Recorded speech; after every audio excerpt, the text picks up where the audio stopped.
안녕하세요. 오송고등학교 학생 여러분. 오늘은 2강 분위기 심경 어조 파악 마지막 시간입니다. 예고했던 것처럼 3, 4번 문제를 한번 같이 풀어보도록 하겠습니다. 자, 먼저 3번입니다. 3번은 글에 나타난 아이의 심경으로 가장 적절한 것은 이걸 고르는 문제인데요. 보기를 보니까 심경 변화 문제가 아니기 때문에 우리가 앞서서 풀어봤던 1번 문항과 마찬가지로 and 앞뒤에 비슷한 의미를 갖는 단어 2개가 나열되어 있는 그런 보기 5개가 되어 있습니다. 보기를 먼저 한번 보겠습니다. 1번에 calm and relieved 하면 뭔가 차분하면서도 relieved 하면 안심하는, 안도하는 이라는 뜻을 가지고 있죠. 그래서 뭔가 차분하면서 안심하는 분위기를 1번 보기를 골라주시면 되고요. 2번에 pleased and satisfied 하면 알고 계시는 것처럼 기쁘고 만족스러운 상황을 얘기하고 있습니다. 3번은 guilty and regretful. 자, guilty라는 건 알고 있는 친구들도 많이 있겠지만 얘는 유죄의라는 의미가 있죠. 그리고 regretful 하면 그것을 후회하는 이런 의미입니다. 그래서 뭔가 죄책감을 느끼거나 유죄거나 아니면 죄책감을 느끼는으로 해석을 해도 되겠죠. 죄책감을 느끼거나 후회를 하는 글이다 라고 한다면 3번이 정답이겠습니다. 자, 4번에 jealous and resentful 하면 뭔가 jealous 하면 질투심을 느끼는 이런 의미고 resentful 하면 화가 나고 분개하는 이런 의미를 가지고 있습니다. 따라서 질투심을 느끼고 분개하는 심경이라면 정답은 4번으로 골라주시면 되고요.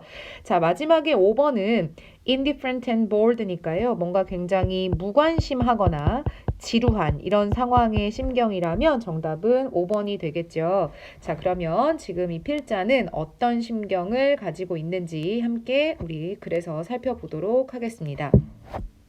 첫 번째 문장입니다. In those more hopeful and innocent days, 자, 여기까지 끊어주고요. There was much to enjoy about being newly a queen. 자, 여기까지 보겠습니다. 지금보다 뭔가 좀 더 희망이 넘치고 innocent day, 굉장히 순진했던 그런 나날들 중에서 또는 그런 나날 속에서 there was much, 많은 것들이 있었습니다. 자, 근데 어떤 많은 것들이 있었냐면요. 즐길 수 있는, to enjoy 할 수 있는 많은 것들이 있었습니다. 라는 의미죠.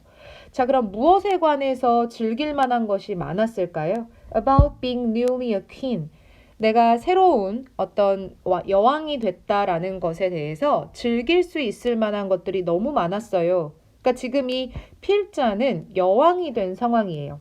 그럼 여왕이 돼서 내가 즐길 수 있는 것이 많이 있다고 했는데 그것이 무엇인지를 설명하는 거기 때문에 심경을 추론하는 문제라면 사실 굳이 그 나돈니 뒤의 내용이 엄청나게 중요하지는 않을 겁니다. 자, 그런데 이제 표현 몇 가지를 보기 위해서 살짝 보고 가도록 하겠습니다. 그 즐길 수 있을 만한 많은 것은 무엇이었냐면요. 나돈니니까 뭐뭐뿐만 아니라 이런 의미잖아요. 자, 뭐뿐만 아니라 that I had survived against the odds to inherit.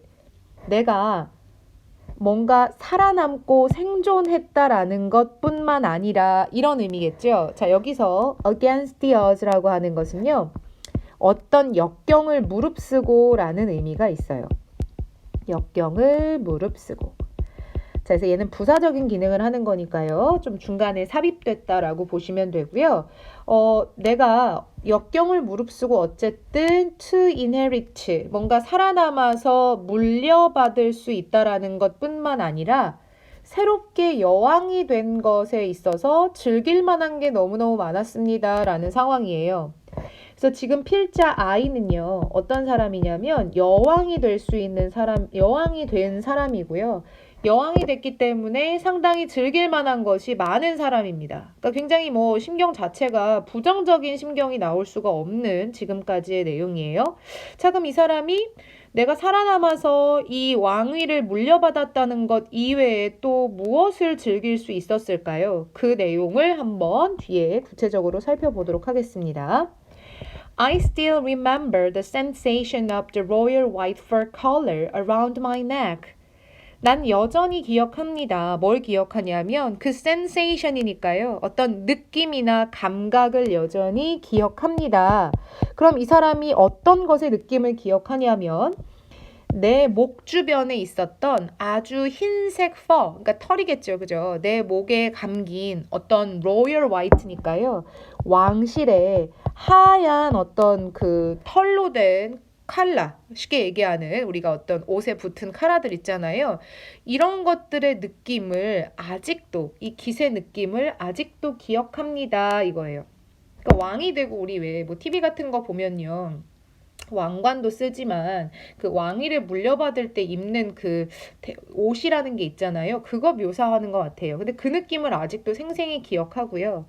I put my cheek to it. 그래서 나는 그때 그 내 목 주변에 둘러있던 white fur 컬러에 내 볼을 갖다가 막 놓았어요. 쉽게 얘기하면 볼도 한번 부벼봤고요. and the fur seemed strangely warm against my skin. 근데 그 털은 정말 이상하게도 seemed warm against my skin. 내 피부에 닿았을 때 정말 따뜻하게 느껴졌습니다. 라는 거예요. 그러니까 지금 이 여왕이 된 이 사람은요, 막 그 감각, 그때 기억, 이런 것에 굉장히 취해 있는 것 같은 느낌이 들어요. 그리고 the grand garment smelled faintly of beeswax and the softest leather. 그리고 그 grand한 garment는요. 그 grand는 여기서 웅장한 내지는 화려한 이런 의미예요. 그래서 이 웅장하고 화려한 garment 밑에 뜻이 나와 있죠. 이 옷에서는 굉장히 faintly, 희미하게 밀람 냄새도 느껴졌고요. smelt가 동사니까요. 그리고 굉장히 부드러운 leather, 가죽 냄새도 났어요. 막 굉장히 뭐 가죽, 밀랍, 화려한 옷, 굉장히 이제 그 여왕으로서 누렸던 훌륭한 옷의 어떤 그런 느낌이 느껴지시죠? 자, 그 다음 unable to resist 분사 구문이 하나 사용이 됐습니다. 이 unable 앞에는 우리가 많이 이런 거 봤을 텐데요. 이 형용사 앞에는 being이라고 하는 것이 생략되어 있는 상황입니다. 자, unable to resist. 내가 뭐 할 수 없어요? resist. 저항할 수 없이, 다시 말하면 참을 수 없이 이거겠죠. 저항할 수 없이 I varied my features in it. 여기서의 feature는요, 우리가 알고 있는 뜻에서 한 가지 더 추가를 시켜볼까요? 뭐 특징이라는 뜻도 있지만 여기선 얼굴이나 용모라는 뜻으로 사용이 됩니다. 자, 그래서 나는 저항할 수 없이 이 막 가죽 냄새도 나고 막 보들보들하고 이런 그 나의 옷에 어떻게 했냐면 나의 얼굴을 묻어버렸어요. Buried my features in it 이랬으니까. 그리고 자, 요 단어 좀 결정적이죠. Laughed with delight. 기쁨에 내가 웃음을 지금 웃게 된 상황인 거예요. 그럼 뭐 더 이상의 설명이 필요할까요, 사실은? 자, 한 문장만 더 보도록 하겠습니다. It was thrilling to know that. 내가 that 이하를 안다라는 건 정말 전율이 흘렀어요. 그럼 내가 무엇을 알고 이렇게 소름이 돋았을까요? Such luxury is mine. 그러한 럭셔리한 이 모든 것이 다 내 것이다. 이 사치품이나 이 사치가 다 내 거다라는 걸 알고 나는 정말 전율이 흘렀습니다. 이런 의미예요. 기분이 너무너무 좋아 보이지 않아요? 이 사람 상황? 자, 그렇다라고 한다면 지금 여왕이 돼서 누리고 있는 자신을 막 어찌할 수 없는 그게 몇 번일까요? 정답은 2번에 pleased and satisfied겠죠. 굉장히 즐거우면서 만족스러운 상황입니다. 사실은 선생님은요, 보기를 보고도 약간은 답을 좀 추측해 볼 수가 있었던 게요. 부정적인 뉘앙스를 풍기는 그런 어떤 형용사들이 3, 4, 5번은 다 되어 있어요. 근데 1번은 조금 이제 중립인 것 같고요. 2번이 굉장히 긍정적인 요소를 볼 수 있는 보기였는데 글의 내용을 절반 정도만 읽는다고 하더라도 이 사람이 지금 뭔가 부정적인 상황이 아니라는 걸 누구보다도 여러분들이 쉽게 파악하실 수 있었을 겁니다.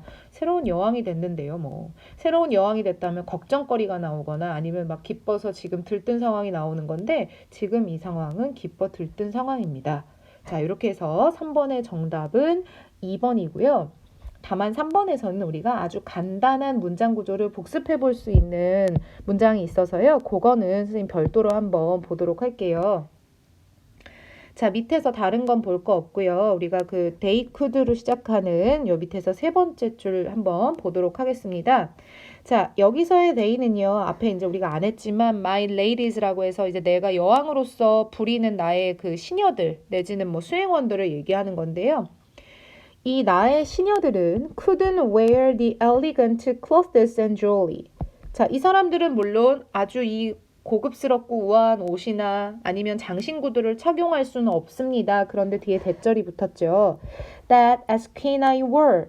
이렇게 나왔거든요. 자, 그럼 여기서 as queen은 중간 삽입이라고 보시면 되고요. 우리가 알고 있는 관계절이 바로 앞에 있는 the elegant clothes and jewelry를 수식하고 있다. 요 정도 끊어읽기 여러분 해주실 수 있어야 할 것 같습니다. 그래서 여왕으로서 내가 착용하고 내가 입었던 옷이나 아니면은 고급스러운 옷이나 장신구들을 그들은 물론 입을 수는 없습니다만 이거예요.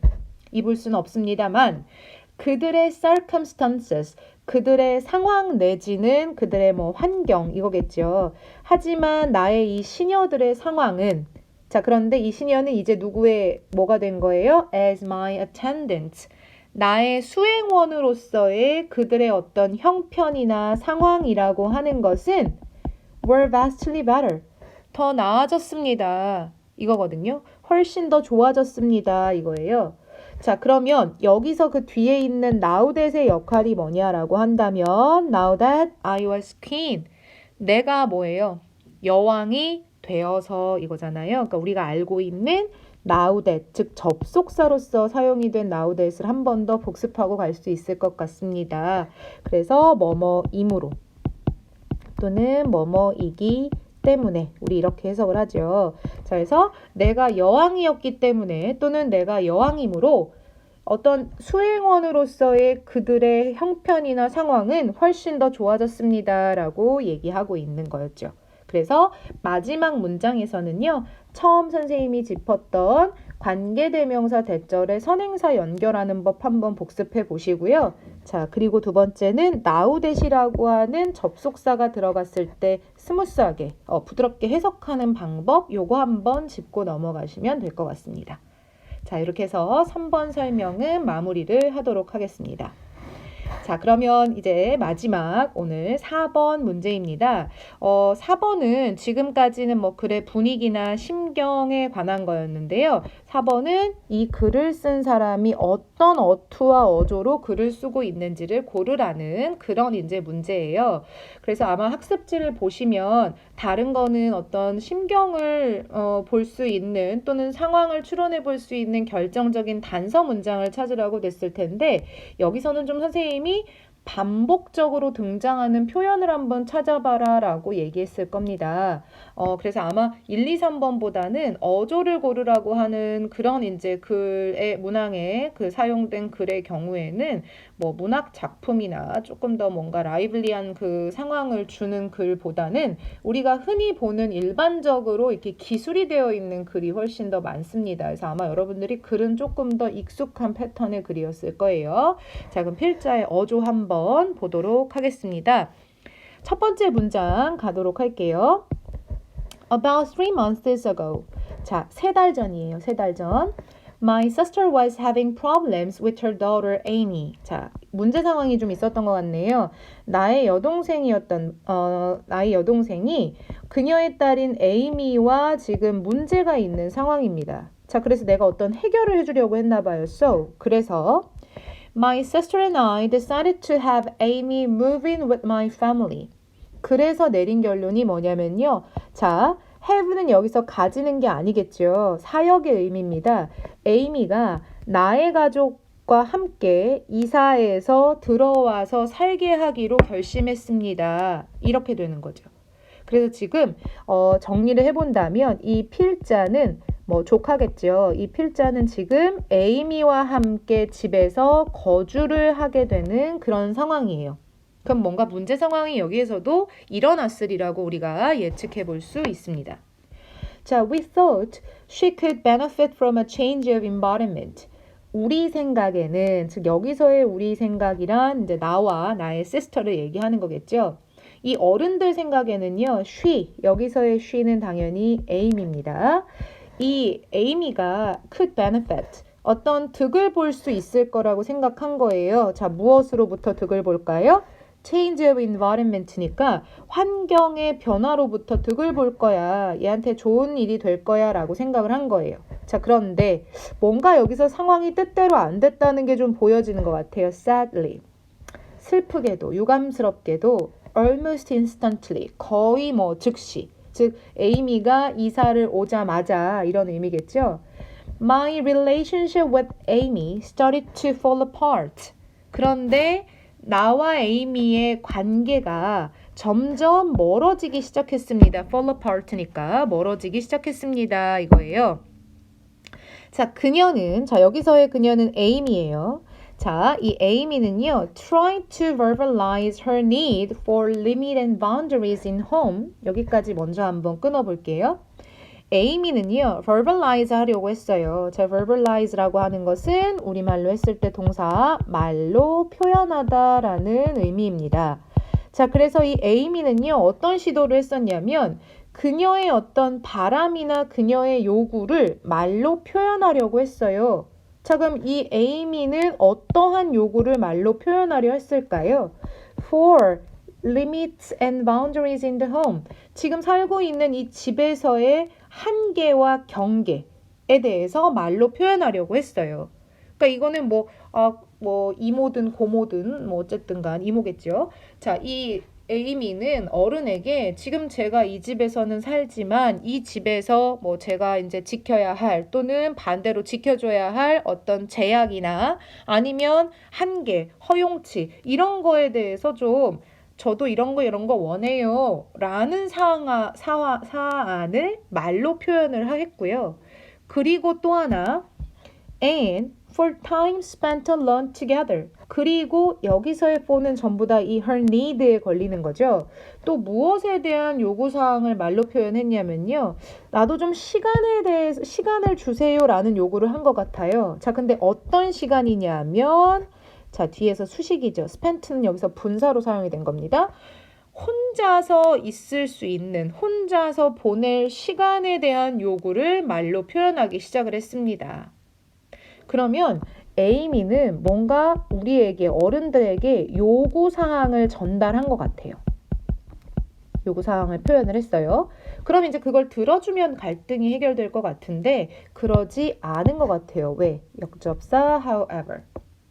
자, 그러나 our conversations quickly spiraled out of control.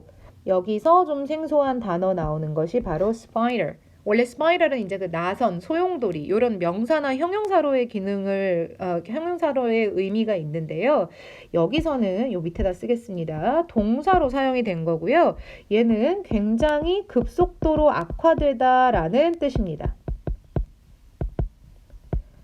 자, 그런데 이렇게 에이미가 요구사항을 말로 표현을 했을 때 우리의 대화가 어떻게 흘러갔냐?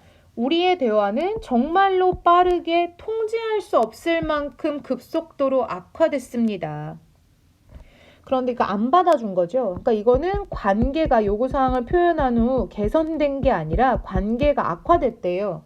그럼 선생님은 이쯤 돼서 어떤 생각이 들었냐면 관계가 악화된 것에 대해서 어른으로서의 필자가 에이미에 대한 어떤 질책을 하는 내용을 좀 아쉬움을 표현을 하거나 아니면 어른으로서 내가 좀 이랬어야 됐는데 잘못했다라는 후회를 보여주거나 둘 중에 하나였을 것 같다라는 생각은 듭니다. 그럼 우리는 이 뒤에 이 글쓴이가 이 악화된 상황에 대해서 어떤 생각을 가지고 있는지 문장만 몇 개 찾아주면 정답은 쉽게 나오는 거거든요. 자, 가겠습니다. 자, 그런데 내가 이 상황에서 어떻게 했냐면 instead of 뭐뭐 하는 대신에 이거잖아요. 그럼 뒤에 거 대신에 라는 건 뭐 예를 들어 나 빨간 거 대신에 파란 거야 하면 빨간 거 안 했다는 거잖아요. 똑같아요. 뒤에 거 안 했다는 얘기예요. 이 필자. 자, 이 사람이 뭐 안 했냐면요. Instead of remaining supportive her when she would get excited. 그러니까 이 그녀가, 즉 이 에이미가 get excited. 여기선 좋은 의미 아니에요. 굉장히 흥분을 했을 때 그녀에 대해서 뭔가 그래도 나는 어른이니까 supportive, 지지해주는 상태를 유지하는 대신에 이거예요. 그래서 얘는 이제 뭐 지지하는, 뭐 지지해주는 이거겠죠? 이 에이미가 흥분했을 때 그래 에이미야 네 말 맞아. 이거를 지지해주는 대신에 내가 어떻게 했냐면요. 이게 이제 결정타 아닐까요? I minimize her feelings by telling her to grow up. 이런 얘기 선생님도 그렇고 여러분도 많이 들어봤죠? 나는 그녀를 최소화했다라고 해석을 하는 게 아니라요. 여기서는 underestimate하고 같은 의미입니다. 과소평가하다라는 뜻이에요. 자, 그래서 나는 얘를 supportive하게 해주는 대신에 나는 그녀의 감정을 과소평가했습니다. 뭐 함으로써? by 플러스 ing 해줌으로써. 즉 그녀에게 야, 너 좀 잘하라 이게 아니라 너 좀 철 좀 들어라. 너 좀 grow up 좀 해. 라고 말을 하면서 이 에이미 조카의 감정을 과소평가했던 겁니다. 자, 그러면서 I expected her 대신에 나는 어른인데요. 계속 얘한테 기대만 했던 것 같아요. 자, 기대했다는 표현은 좀 여러 번 나와서요. 이렇게 표시를 먼저 해놓겠습니다. 자, 나는 그녀에게 즉 에이미가 뭐 해주길 기대했냐면요. To understand the cause of her fears. 에이미가 아직 어린애인데 그녀의 두려움의 cause, 원인을 좀 스스로가 이해하기를 기대했습니다. 그러니까 내가 아이에게 좀 많은 걸 기대했다는 느낌이 들죠. Also, 또한 I expected her to magically allow herself to be a part of a loving family. 자, 요런 단어가 조금 어투를 보여주는 것 같아요. 나는 에이미에게 또 뭘 기대했냐면요. 걔는 아직 어린아이일 뿐인데 정말 마법처럼 스스로가 사랑스러운 가족의 한 일원이 되기를 허용해 주길 기대했습니다. 그러니까 여기까지 읽어보면 뭔가 내가 너무 어린아이한테 많은 걸 기대했었어요 라는 그런 어떤 느낌이 좀 느껴지시죠. 그렇다면 선생님이 아까 이 글은 에이미에 대한 좀 아쉬움이나 불평이나 질책을 하거나 아니면 내 자신에 대한 후회일 거다라는 예측을 했었는데요. 그렇다면 좀 뭔가 자기 자신에 대한 반성이 들어간 것 같다는 느낌은 듭니다. 따라서 정답이 5개 선택지 중에 벌써 몇 가지로 압축되는 걸 여러분들이 아마 확인할 수 있을 거예요. 자, it wasn't that simple for her. 그런데 그것은 즉 이렇게 얘가 이렇게 해줄 거야 라는 기대치는요. 그렇게 그녀에게는 단순하거나 간단한 문제가 아닙니다. That simple. 여기서는 이제 어떤 정도를 강조해주는 말로 사용이 된 거지 뭐 접속사나 이런 걸로 사용이 된 것은 아닙니다. 자, 그리고 요 표현들 한번 보겠습니다. And I shouldn't have reacted to Amy's emotions. 자, 요 표현들 선생님이 좀 반복되는 게 이 글에선 여러 번 보일 거다라고 했는데요. 지금 밑줄 치는 이 should have pp 표현 굉장히 많이 보이고 이걸 본 순간 정답 나왔을 거예요. 자, 나는 shouldn't have reacted니까요. 나는 반응하지 말았었어야 했어. 이거죠. 그러니까 우리가 흔히 알고 있는 should have pp가 어떤 표현인가요? 이게 좀 관용적인 표현이죠. 과거에 한 일 또는 하지 않은 일에 대해서 뭐뭐 했어야 했다 이거잖아요.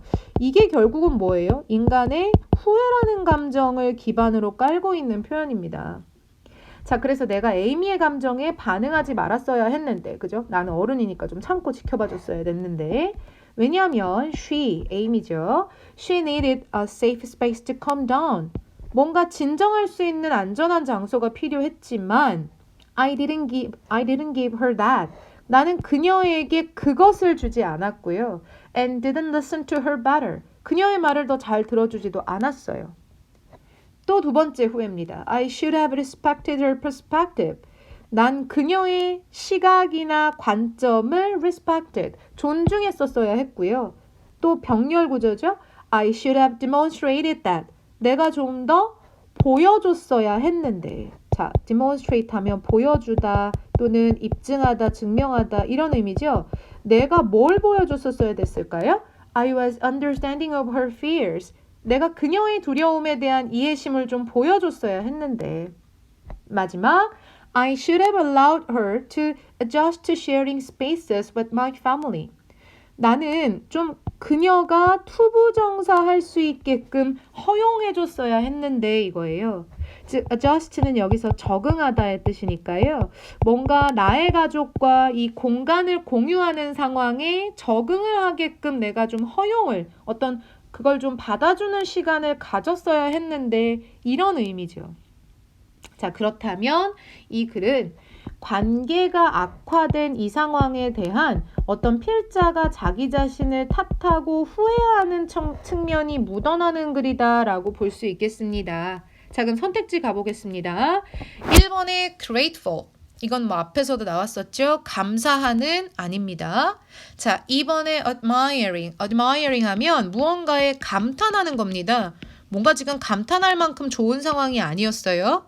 자, 3번에 regretful. 당연히 후회하는 정답 3번이겠죠. 자, 그런데 4번, 5번 선택지의 단어가 조금 난이도가 있습니다. 4번에 accusing. accusing 하면 뭔가 비난하는 이라는 의미입니다. 선생님이 아까 그랬잖아요. 비난을 에이미한테 한다면 정답은 아마 4번이었을 건데 아니죠. 자, 5번에 indifferent. 아까 앞에서 나왔습니다. 무관심한, 무심하다면 문제 상황에 대한 이런 언급을 하지 않았겠죠. 따라서 4번에 드러난 필자의 글에 드러난 필자의 어조는 3번 후회하는 이라는 정답이 맞다라고 볼 수 있겠습니다. 자, 어때요? 어조를 좀 확실하게 드러내주기 위해서 우리한테 많은 단서를 쏟아부었다라는 좀 느낌이 들죠?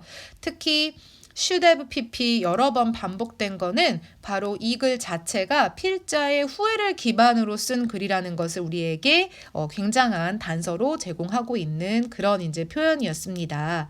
자, 뭐 많이 어렵지는 않지만요. 4번 같은 경우에는 어조나 심경을 드러내는 부분에 있어서 우리가 알고 있는 어떤 관용적인 표현이나 아니면 우리가 흔히 어떤 수거나 문법으로 배웠던 것들도 이렇게 반복적으로 글에서 사용이 된다면 충분히 분위기나 어조나 심경을 파악하게 해주는 단서가 될 수 있겠구나. 이런 경우를 한번 경험해 보시면 좋을 것 같습니다. 그래서 표현 한번 정리해 보시면 될 것 같고요. 자, 뭐 특별히 4번 같은 경우에는 문제를 또 다른 유형으로 변형하기에는 조금 어려운 감이 있는 것 같습니다. 이미 너무 필자의 어떤 생각이나 감정에 충실한 글이기 때문에 뭐 제목이나 아니면 주제나 이런 걸 묻는 대입학으로도 좀 어려울 것 같고요. 그냥 어휘나 표현 정도 점검하시고요. 문제 푸는 전략 정도 점검하시면 충분할 것 같습니다. 자, 이렇게 해서 우리는 2강, 수능특강 2강을 마무리를 지었고요. 다음 시간에는요, 신유형이죠. 우리가 아마 등장한 지 몇 년 안 된 문제입니다. 밑줄 친 표현의 의미, 숨겨진 뜻이 무엇인지를 한번 생각해보는 함축적 의미 파악 단원을 다음 시간에는 본격적으로 공부를 해볼 겁니다. 요즘에 이 함축적 의미 파악 유형이 조금 더 난이도가 높아지기 시작을 했거든요. 자, 다음 시간부터는 조금 더 인텐시브하게 집중해서 우리가 글을 한번 하나하나 파헤쳐 보도록 하겠습니다. 자, 다음 시간까지 3강의 1, 2번 문제 미리 꼭 시간 재서 푸는 거 잊지 마시고요. 저희는 다음 시간에 또